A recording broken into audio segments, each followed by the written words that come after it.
Good morning, School of Light. We are in chapter, let me see here, 28. Ahaz. Ahaz was 20 years old when he became the king, and he reigned in Jerusalem 16 years. Unlike David his father, he did not do what was right in the eyes of the Lord. He walked in the ways of the kings of Israel and made cast idols for worshiping the Baals.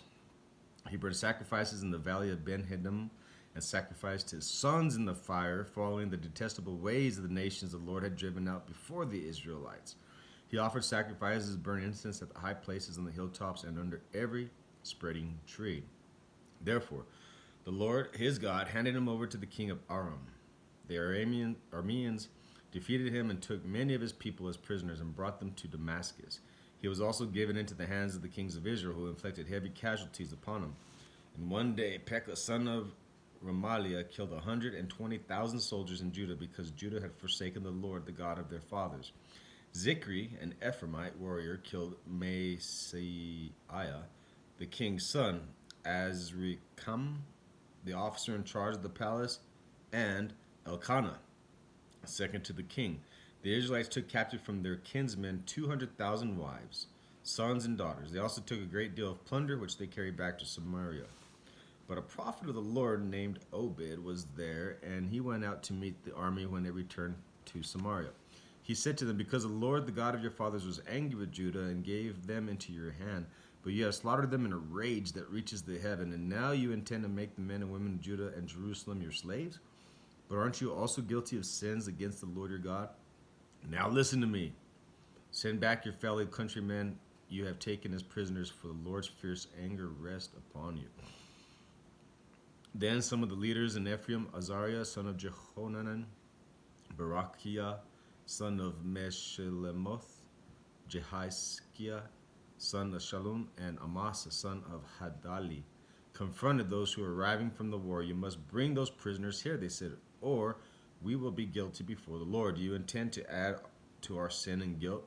For our guilt is already great, and his fierce anger rests on Israel." So the soldiers gave up the prisoners and plunder in the presence of the officials and all the assembly. The men designated by name took the prisoners, and from the plunder they clothed all who were naked.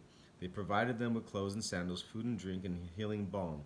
All those who were weak they put on donkeys, so they took them back to their fellow countrymen at Jericho, the city of palms, and returned to Samaria.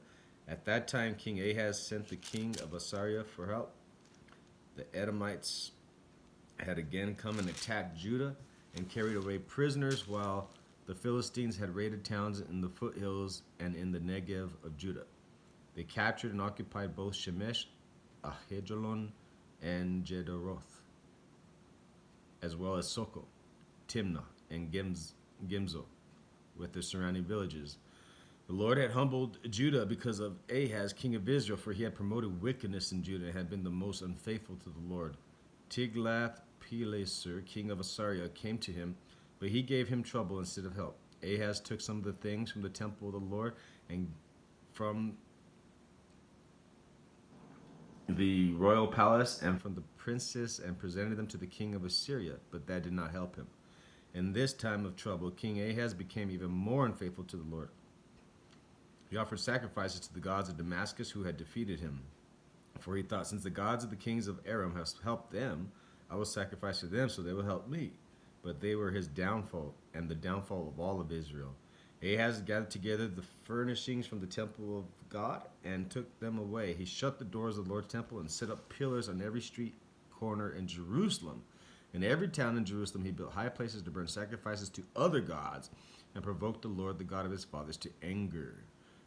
The other events of his reign and all his ways from beginning to end are written in the book of the king of Judah and Israel. Ahaz rested with his fathers and was buried in the city of Jerusalem, but he was not placed in the tombs of the kings of Israel. Good. And Hezekiah, his son, succeeded him as king. Wow, this guy is like the most unfaithful guy. Closing down the Lord's temple, putting the pillars up in every street and places for these guys to worship other gods, not the true God, right? What's the parallel? These people have a kingdom and you have a household. Do the things that bless your household. That's it. God bless. If you want Bible studies, we got them. Ask.